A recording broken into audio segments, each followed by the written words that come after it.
Olá, muito bom dia para você. Seja bem-vindo ao Cidade Entrevista deste sábado para acompanhar mais um bate-papo interessante. Vai valer a pena, viu? O nosso convidado de hoje é o Marco Roberto Alarcon, que é superintendente de varejo, café e fios da Cocamar. Marco, seja bem-vindo. Olá, bom dia. Bom dia a todos aí que nos ouvem. O Marco tem uma história muito interessante que a gente vai contar aqui no programa de hoje. E essa história, claro, que se confunde com a própria história também da Cocamar. Ô Marco, como que você entrou na cooperativa? Que ano foi? Olha, eu entrei na cooperativa em 1984. Tem um tempinho já. Já tem algum tempo. Já tem algum tempo, sim. Eu entrei numa unidade da Cocamar, em Cianorte, né?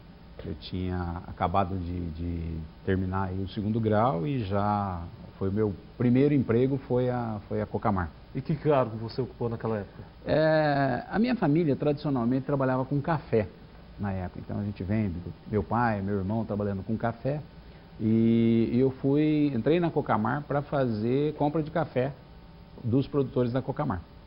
Naquela época não tinha nada de varejo, né? Não, nada de varejo. Não. A Cocamar naquela época não tinha nem estava começando a história de computadores da Cocamar.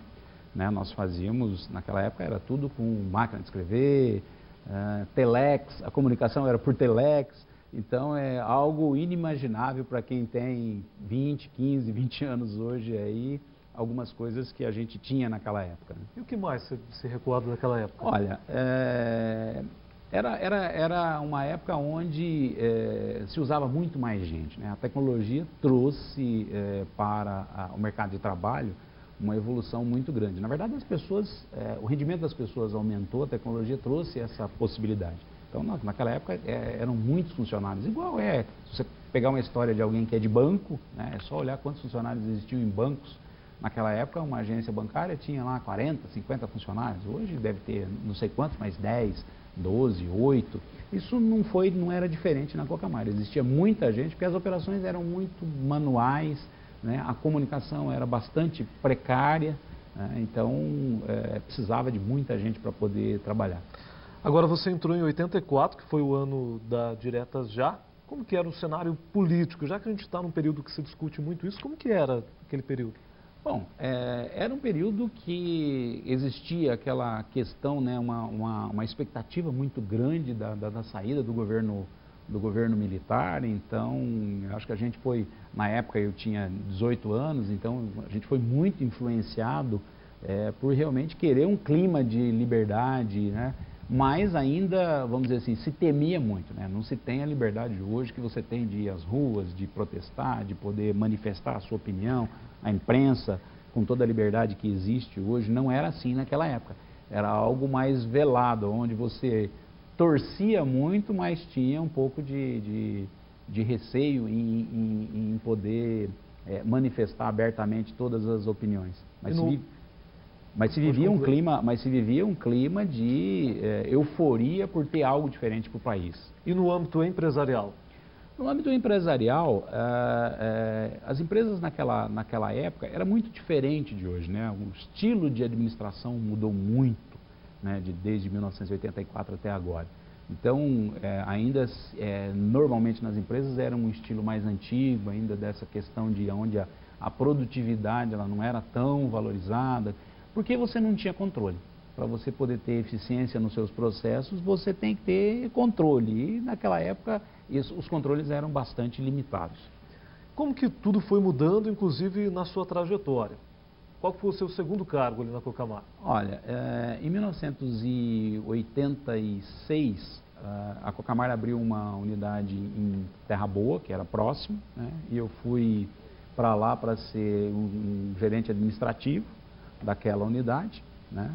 E eu fiquei pouco tempo lá. Eu fazia faculdade na época em Maringá, estudava na UEM, vinha de ônibus todo dia. Qual curso? Economia. Quando eu fui para Terra Boa, eu tive que parar, porque não tinha como se deslocar de ônibus. E aí meu sonho era voltar ou para Cianorte ou para Maringá, porque eu queria estudar, né? Era muito importante que eu fizesse faculdade naquela época. E surgiu uma oportunidade em 1987, foi quando eu acabei vindo para Maringá, na área de organização e métodos, né? que são hoje essa área se chama, tem um termo mais bonito para essa área, que se chama escritório de processos. É uma área que controla todos os processos da empresa. Mas foi algo muito interessante. Eu acabei participando dessa vaga, com mais 30 e poucas pessoas, e fui escolhido para vir para Maringá. No final de 1987, eu vim para Maringá. E essa área de organização e métodos, ela foi muito importante para mim na minha carreira. O que era na prática, para a gente entender? Na prática era assim, imagina assim, olha, ela fazia toda a parte de processo, estava começando um processo de informatização, né? Informática era algo que era uma caixa preta, né? A pessoa, o desenvolvimento da TI, ele não gostava muito de falar com o usuário, porque ele usava termos técnicos e as pessoas não entendiam. E quem fazia, então, todo o mapeamento de todos os processos para poder melhorá-los, pegar aquilo que as pessoas faziam manualmente ou através de relatórios datilografados e transformar aquilo numa linguagem que a TI entendesse, né?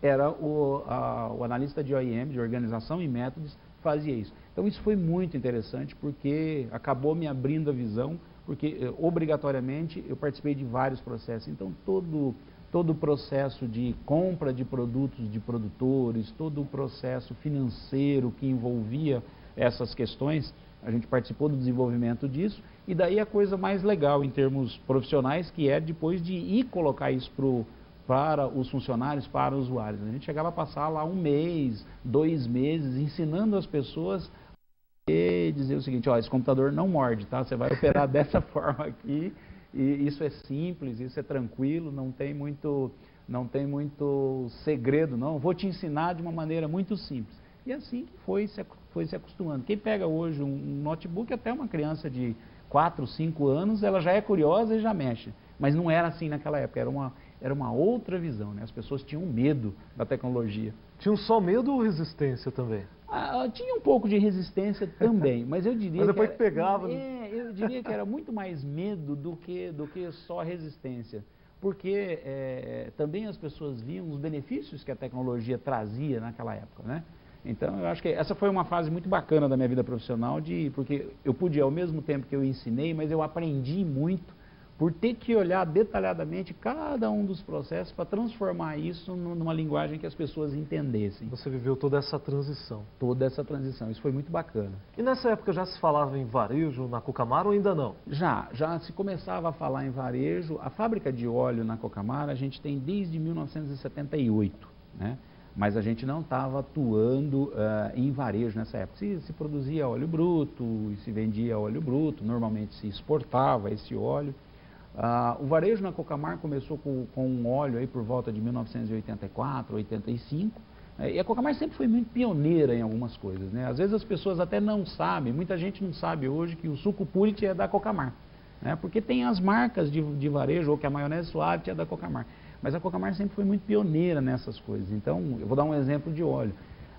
Óleo, todo mundo naquela época, em 1984, 85, conhecia como óleo em lata, né? Inclusive a gente usava quando criança para jogar bets na rua, né? Todo mundo usava a lata de óleo para poder o alvo a ser atingido com a bolinha de bets na rua. Então essa embalagem plástica nem existia? Nem existia. A Cocamar foi a primeira cooperativa que lançou embalagem plástica dentro de um conceito diferente que é hoje. Então, a Cocamar sempre teve muita vanguarda nesse aspecto, porque sempre pegou essas tecnologias e começou a trabalhar essas tecnologias.